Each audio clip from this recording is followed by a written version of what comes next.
أعوذ بالله من الشيطان الرجيم. بسم الله الرحمن الرحيم. وَإِذْ قُلْتُمْ يَا مُوسَى لَن نُّؤْمِنَ لَكَ حَتَّى نَرَى اللَّهَ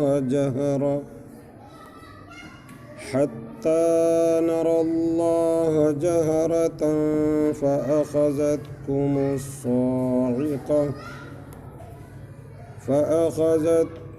الصَّاعِقَةُ وَأَنْتُمْ تَنْظُرُونَ ثُمَّ بَعَثْنَاكُمْ مِنْ بَعْدِ مَوْتِكُمْ لَعَلَّكُمْ تَشْكُرُونَ وَظَلَّلْنَا عَلَيْكُمُ الْغَمَامَ وَأَنزَلْنَا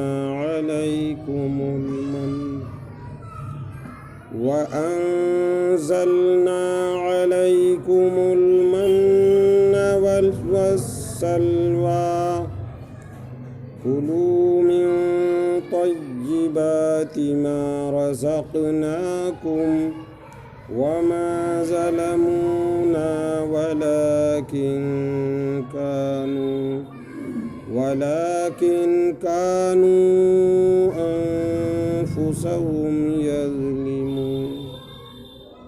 صدق اللہ مولانا العظیم. گیس اتنی ہے کہ سانس نہیں رک رہی ہے.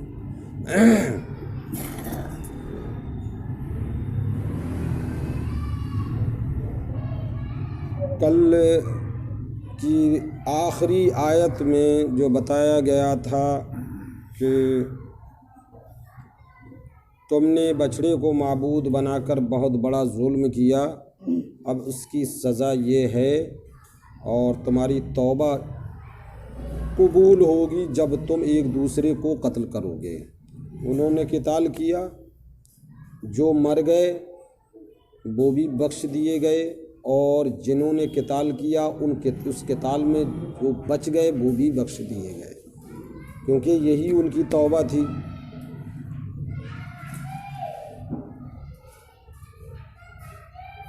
وَإِذْ قُلْتُمْ يَا مُوسَى لَن نُّؤْمِنَ لَكَ حَتَّى نَرَى اللَّهَ جَهْرَةً فَأَخَذَتْكُمُ الصَّاعِقَةُ.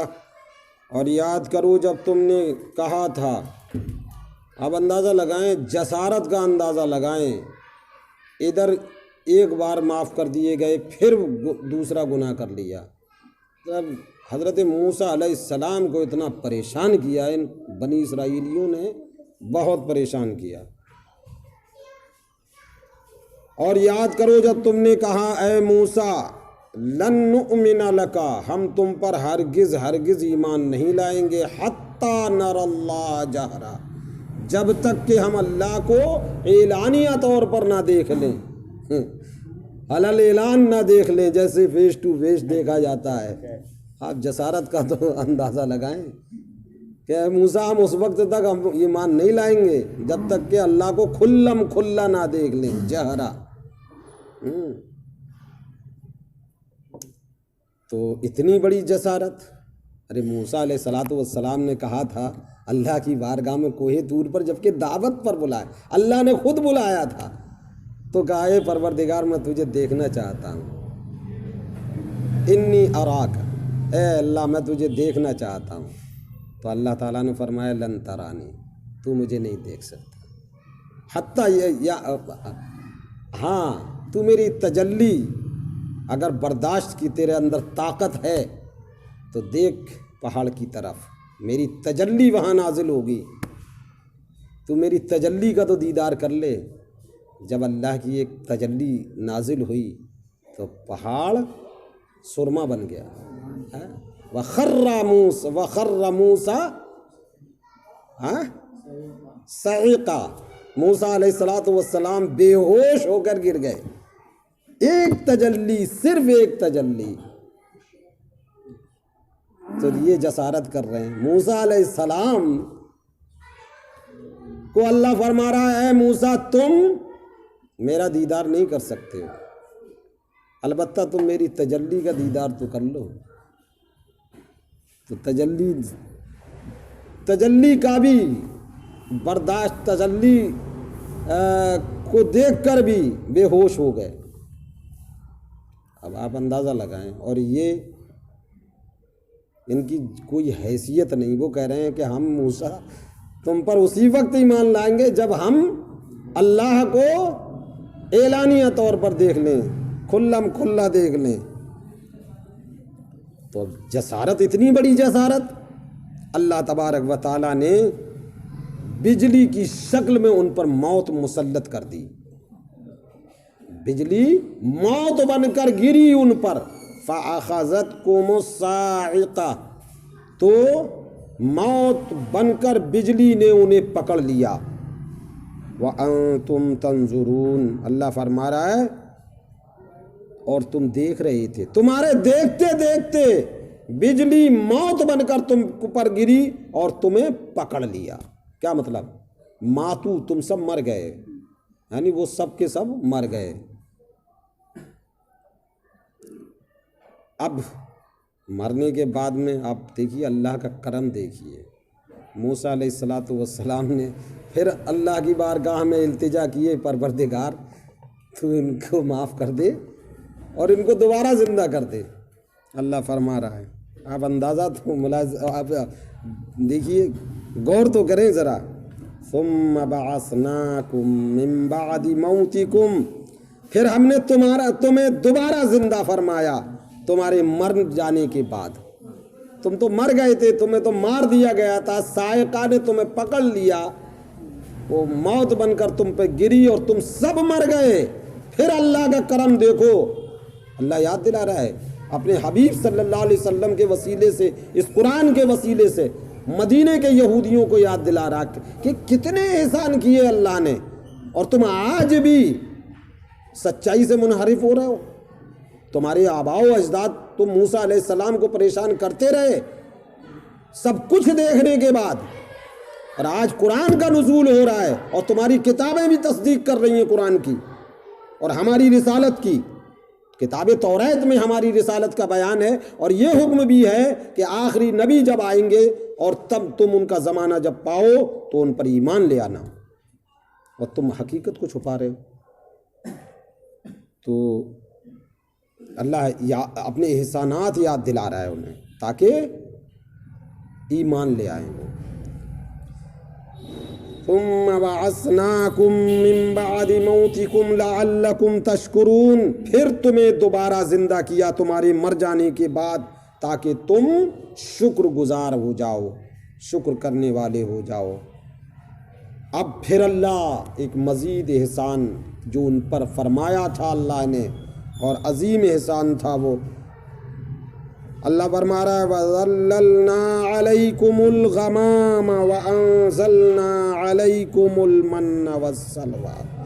تم میدان تیہ میں تھے جہاں نہ کوئی درخت تھا، نہ کوئی پانی کی نہر تھی، سورج کی تمازت سے زمین بھی تپ رہی تھی. میدان تیہ میں تمہیں جب اتارا گیا تم پہنچے موسیٰ علیہ السلام کی قیادت میں، ان کی رہنمائی میں، تو تم پیاس سے بلبلا اٹھے، سائے کے منتظر، کوئی بادل کا ٹکڑا آ جائے اور دھوپ سے ہمیں بچا لے.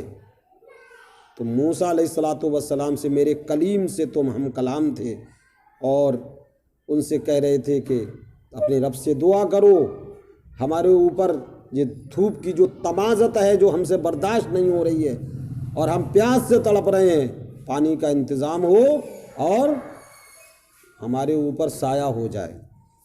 تو اللہ تبارک و تعالیٰ فرما رہا ہے جو اس نے احسان فرمایا تھا. موسیٰ علیہ السلام نے بارگاہ الہی میں ہاتھ اٹھا دیے، اے مولا یہ تیرے بندے ہیں، یہ دھوپ کی تمازت سے مر جائیں گے، ان پر بادلوں کا سایہ کر دے، اور یہ پیاس سے مر جائیں گے تو پانی کا انتظام کر دے. وہی اللہ فرما رہا ہے، اللہ نے کیا، وہی احسان اللہ ذکر فرما رہا ہے. وَظَلَّلْنَا عَلَيْكُمُ الْغَمَامَ وَأَنزَلْنَا عَلَيْكُمُ الْمَنَّ وَالسَّلْوَىٰ، اور یاد کرو جب ہم نے تمہارے اوپر سایہ فرمایا بادل کا، غمام کہتے ہیں بادل کو، بدلی کو، اور یہ بادل تھا کون سا؟ کہہ رہے ہیں مفسرین کرام کی رائے یہ ہے کہ یہ وہ بادل ہوتا ہے جس میں پانی نہیں ہوتا۔ ہاں، یہ سفید جو بادل آتا ہے آسمان میں نظر آتا ہے نا، ہم لوگ بھی دیکھتے ہیں، آپ بھی دیکھتے ہیں، برسنے والا بادل جو ہوتا ہے وہ مٹیالہ ہوتا ہے، جو اب جس کو ہم کہتے ہیں برسنے والا بادل۔ ہاں، اور یہ جو ہوتا ہے یہ بالکل سفید ہوتا ہے، لا ماء فیہ، جس میں پانی بالکل نہیں ہوتا۔ تو اللہ تعالیٰ فرما رہا ہے ہم نے تم پر سایہ کیا بادل کا، وَأَنزَلْنَا عَلَيْكُمُ الْمَنَّ وَالسَّلْوَىٰ، بھوک سے تڑپ رہے تھے تو ہم نے تمہارے لیے جنت کے کھانے کا انتظام فرمایا۔ منہ سلوہ کسے کہتے ہیں؟ منہ ایک قسم کا لذیذ کھانا تھا جنت کا، اس میدان میں جو ان کو دیا گیا۔ اس کی کیفیت کیا تھی؟ یہ درختوں پر گرتا تھا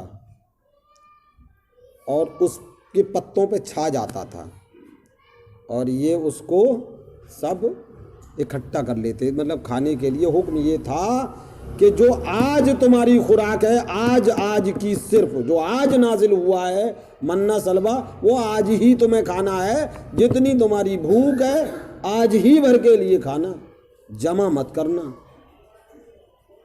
تو اس کو اکٹھا کر لیا کرتے تھے یہ۔ حضرت علامہ جلال الدین سیوطی رحمۃ اللہ تعالیٰ علیہ فرماتے ہیں یہ منہ جو تھا اشد بیاضاً من اللبن، یہ دودھ سے زیادہ سفید تھا، دودھ سے زیادہ سفید تھا، اور یہ تھا فرما رہے ہیں یسقط علیہم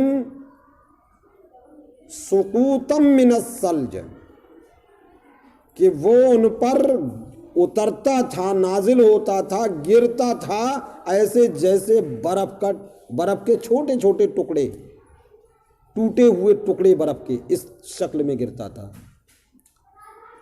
اور تھا اشد بیاضا من اللبن، اور دودھ سے زیادہ سفید، واحل من العسل، اور شہد سے زیادہ میٹھا، یسقط علیہم، ان پر جو گرتا تھا، سقوطا من الثلج، ٹوٹے ہوئے برف کی طرح، ٹوٹا ہوا برف جیسے گرتا ہے وہ ٹوٹے ہوئے برف بن کے گرتا تھا۔ تو کیا گرتا کب تھا یہ؟ آپ فرماتے ہیں تفسیر در منصور کے اندر، یسقط من طلوع الفجر الى طلوع الشمس، فجر جو طلوع ہو جاتی ہے، فجر کا وقت جب ہوتا ہے تبھی وہ گرنا شروع ہوتا تھا آسمان سے، اور سورج طلوع ہونے تک گرتا رہتا تھا، جب سورج طلوع ہوا گرنا بند ہو گیا۔ تو یہ لوگ کیا کرتے تھے، حکم یہ تھا مطلب اس کو اتنا لیں جتنی آج کی ضرورت ہے۔ تو ان نالائقوں نے اللہ کے حکم کی نافرمانی کی۔ موسیٰ علیہ السلام کو اللہ نے وحی کے ذریعے فرما دیا تھا کہ ان لوگوں سے یہ کہہ دینا کہ آج کی جتنی ضرورت ہے اتنا ہی لیں، اس سے زیادہ نہ لیں۔ انہوں نے دیکھا ناشکری تو بہت تھے، ان نے سوچا کہیں ایسا نہ ہو کل کے لیے بند ہو جائے، نہ آئے، اس لیے بھر کے رکھ لو اس کو، سمجھ گئے؟ تو اس کو بھر کے رکھ لیا، اور جب بھر کے رکھتا ہے آج بھی نا انسان، کیا ہے نا، جب بھی کوئی لٹس پڑتی ہے نا کہیں پر، تو لٹس میں کیا کرتا ہے، بوریوں کی بوریاں گوداموں سے اٹھا لے جاتا ہے، چاہے اس کی اوقات نہ ہو بوجھ اٹھانے کی، اتنا اٹھائے گا۔ آپ دیکھیے یہ وہ لالچی کتنا ہے انسان، قرآن میں اللہ نے اس کی کیفیت بیان فرمائی ہے۔ ہاں، انسان بڑا لالچی ہے، اور اس لالچ پہ کنٹرول کر لے تو صحیح معنوں میں انسان بن جائے گا، کیونکہ یہ چیزیں سب توکل علی اللہ کو کمزور کرنے والی ہیں۔ آپ کیا کر رہے ہیں؟ آپ کل کا انتظام کر رہے ہیں، جس نے آج دیا ہے وہ کل بھی دے گا، اس کا وعدہ ہے۔ اور آج ہم لوگ جتنے سب کے سب، چاہے مولانا ہو، چاہے غیر مولانا ہو، چاہے کوئی اور ہو، سب کل کے چکر میں الجھے ہوئے ہیں۔ کل کے چکر نے ہمیں برباد کر دیا، دین سے دور کر دیا۔ دولت کی فراوانی گمراہیت کی طرف لے جاتی ہے، اللہ کے ذکر سے دور کر دیتی ہے۔ اور آج ہم زیادہ دولت کے چکر میں لگے ہوئے ہیں۔ کیا پہلے صحابہ نہیں تھے قناعت پسند؟ کتنی قناعت پسندیت مسلمان، دولت کماؤ، ایسے ایسے بھی تھے، مالدار تھے، لیکن ان کی دولت دین ہی کے کام آتی تھی۔ آج ہمارے یہاں ذخیرہ اندوزی تجوریاں بھری ہوئی ہیں، غریب آتا ہے بیٹھ چل جا، ہٹا کٹا آ گیا، چاہے وہ بیچارہ کتنا پریشان ہو، اس کا بھائی پریشان ہے، بھائیوں کے بچے ہیں، بھائی اگر ختم ہو گیا ہے تو یتیم بچے ہیں، بھائی کے پاس اگر مال و زیور ہے، تجوریاں بھری ہوئی ہیں، مگر اپنے بھائی کے یتیم بچوں کی طرف اس کی توجہ نہ ہوتی ہے۔ بس اللہ ماشاء اللہ کچھ لوگ ہیں جن کو اللہ نے توفیق دی ہے وہ کرتے ہیں، مگر وہ الشاذ کالمعدوم، جو تھوڑے قسم کے لوگ ہوتے ہیں، تھوڑا کوئی نیکی کا کام ہوتا ہے تو وہ معدوم کی منزل میں ہوتا ہے، یعنی نہ ہونے کی منزل میں ہوتا ہے۔ مسلمان تو ہر ایک مسلمان کی ذمہ داری ہے، تو لالچی ہے انسان، اور اسے یہ پتا ہے یہ کچھ جائے گا ہی نہیں ساتھ میں۔ ننگے بدن آئے تھے، ننگے ہی بدن چلے جائیں گے، ایک کپڑا لپیٹ دیا جائے گا وہ کفن کی شکل میں، 3 کپڑے مرد کے، 5 کپڑے عورت کے، اور وہ بھی قبر تک رہے گا، گل سڑ کے وہ بھی ختم ہو جائے گا۔ اور وہاں میدان محشر میں کیا کسی کے اوپر بدن پہ کا کپڑا ہوگا؟ ایک بھی کسی کے بدن پر کپڑا نہیں ہوگا۔ جو کپڑا ہم ڈالتے ہیں یا انسان کی عظمت کے لیے ڈالتے ہیں، انسان کو اللہ نے عظمت والا بنایا، مکرم بنایا ہے، تو اس کی شان یہ ہے اس کو ننگا دفن نہ کیا جائے دنیا میں، کیونکہ ستر پوشی کا حکم ہے، فرض ہے ستر پوشی، تو اب دنیا سے جا رہا ہے تو اس کو ستر پوشی کے ساتھ بھیجا ہے، دوسروں کی نظر اس کے ستر پہ نہ پڑ جائے، یہ شریعت کا حکم ہے۔ لیکن قبر میں وہ ٹکڑے سارے گل جائیں گے، قیامت میں، قیامت کے بعد میدان محشر میں جب سب لوگ جمع ہوں گے تو سب ننگے ہوں گے ایک طرف سے، چاہے مرد ہوں چاہے عورتیں ہوں، سب ننگے ہوں گے۔ اب سوال پیدا ہوتا ہے ننگے ہوں گے تو اس وقت تو جلال، اللہ تعالیٰ کا جلال کس قدر ہوگا، لوگ اس کے جلال میں، کسی کا پسینہ گھٹنوں تک ہوگا، کمر تک ہوگا، کیونکہ کوئی سینے تک پسینے میں ڈوبا ہوا ہوگا، کوئی گوتے کھا رہا ہوگا، سوا نیزے پر سورج ہوگا، اور یہی ملک شام کے پاس میں جو ہے میدان محشر بپا ہوگا، اسی سرزمین پر، سمجھ رہے ہیں؟ بعض لوگوں نے کہا ہے، کچھ مفسرین نے کہا ہے کہ میدان عرفات جو ہے میدان محشر بنے گا، کچھ مفسرین کی رائے۔ تو آپ اندازہ لگائیں کچھ ساتھ نہیں جائے گا، مگر انسان کتنا لالچی ہے، بھرے جا رہا ہے، ارے بھر، لیکن ایسا بھر کے دنیا سے جب جائے تو دولت تو رہ جائے، لیکن دولت کا جو ذخیرہ ثواب کی شکل میں تو نے کمایا ہے، تیرے نامہ اعمال میں وہ ساتھ تیرے چلا جائے کہ یار بڑا نیک تھا، دولت مند تھا، لیکن غریبوں کی مدد کرتا تھا، تو وہ تیرے کام آئے گا۔ یہ دولت بھی جنت میں لے جائے گی اور یہی دولت جہنم میں بھی لے جائے گی۔ قارون کے پاس کتنی دولت تھی، آئے گا اس کا ذکر بھی، یہی سورہ بنی اسرائیل میں زکوٰۃ کا حکم اللہ نے نازل فرمایا، موسیٰ علیہ السلام سے فرمایا اس سے زکوٰۃ وصولو، کارندے بھیجے زکوٰۃ وصول کرنے والے، دولت کی انتہا نہیں تھی اس کے پاس میں، اس نے حساب لگا، بولے ٹھیک ہے کل میں بتاؤں گا، حساب لگا لوں ذرے، حساب لگایا تو بہت زکوٰۃ مال نکل رہا تھا، دماغ میں فطور سوار ہو گیا، پھر دوسرے دن بھیجا، بولے کل بتاؤں گا، بھئی ابھی میں حساب نہیں لگا پایا۔ حضرت موسیٰ علیہ السلام وہ ٹالتا رہا، موسیٰ علیہ السلام کو جلال آ گیا، ماں دولت کے زمین میں دھستا چلا گیا، بڑی منتیں سماجتیں کی، ساری دولت اس کے ساتھ ہی ختم ہو گئی، ہے نا؟ تو یہ دولت کچھ نہیں، دولت اللہ دے، دعا کرو دولت دے، مسلمانوں کو خوب دولت دے، لیکن ایسی دولت جو دین سے دور نہ کرے، دین کو مضبوط کرے۔ تو انسان بڑا جلد باز ہے اور بڑا ناشکرا ہے۔ ان الانسان کفورا، اللہ فرماتا ہے یقیناً انسان ناشکرا ہے، اور ایک جگہ فرمایا ان الانسان عجولا، یقیناً انسان بڑا جلد باز ہے۔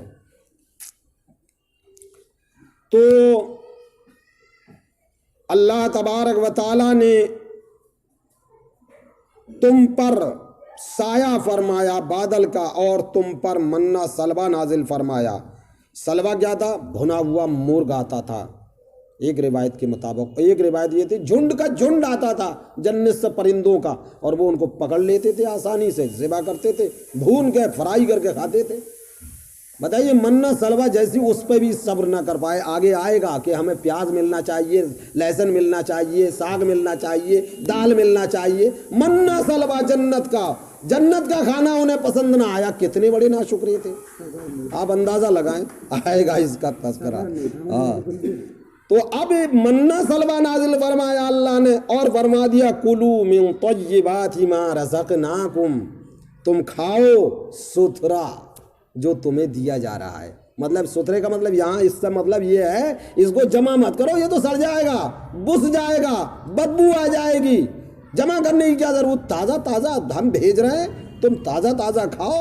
مگر وہی جمع کرنا شروع کر دیا۔ اللہ فرما رہا ستھرا پاک صاف کھاؤ، ہاں جو ہم نے تمہیں دیا۔ وما ظلمونا ولکن کانوا انفسهم یظلمون، اور انہوں نے ہم پر ظلم نہ کیا، ہم پر زیادتی نہ کی۔ اللہ فرما رہا ہے انہوں نے جو زیادتی کی ہے وہ ہمارے اوپر زیادتی نہیں کی بلکہ اپنے اوپر، ولیکن کانوا انفسهم یظلمون، بلکہ وہ اپنے اوپر ظلم کرتے تھے۔ کیا ہے؟ منہ سلوہ اٹھ گیا، بند ہو گیا، کس کے اوپر ظلم ہوا تو انہی کے اوپر۔ انشاءاللہ تبارک و تعالی کل کا سبق ٹائم ہو چکا ہے۔ صدق اللہ مولانا العظیم۔ اللہم صلی وسلم دائما ابدا علی حبیبک خیر الخلق کلہم۔ پروردگارہ کریمہ کار سازہ بندہ نوازہ، میں نے قرآن کی تلاوت کی، ترجمہ و تفسیر بیان کرنے کی کوشش کی، میرے تلاوت کرنے میں، بیان کرنے میں، تیرے ان بندوں کے سماعت کرنے میں قصداً صحباً ادباً کسی بھی طرح کی کوئی بھی غلطی ہو مولا اپنے فضل سے معاف فرما۔ یا اللہ ہماری تمام خطاؤں کو درگزر فرما، ہماری خطاؤں کو نیکیوں میں تبدیل فرما۔ یا اللہ قرآن سے ہمارے دلوں کو منور فرما، ہمارے اعمال کو مزکہ فرما، ہماری حیات کو تابناک بنا۔ یا اللہ ہم رسول کائنات صلی اللہ علیہ وسلم کا سچا امتی اور پیروکار بنا۔ یا اللہ اپنے مخلص بندوں میں ہم سب کو شامل فرما۔ یا اللہ گناہوں سے بچنے کا عادی بنا دے، نیکیوں کا خوگر بنا دے۔ اللہم تقبل منا انک انت السمیع العلیم وتب علینا انک انت التواب الرحیم برحمتک یا ارحم الراحمین۔ لطف آ رہا ہے، لطف؟ ارے قرآن میں لطف نہیں آئے گا، اللہ کے کلام میں اور پھر کس میں آئے گا؟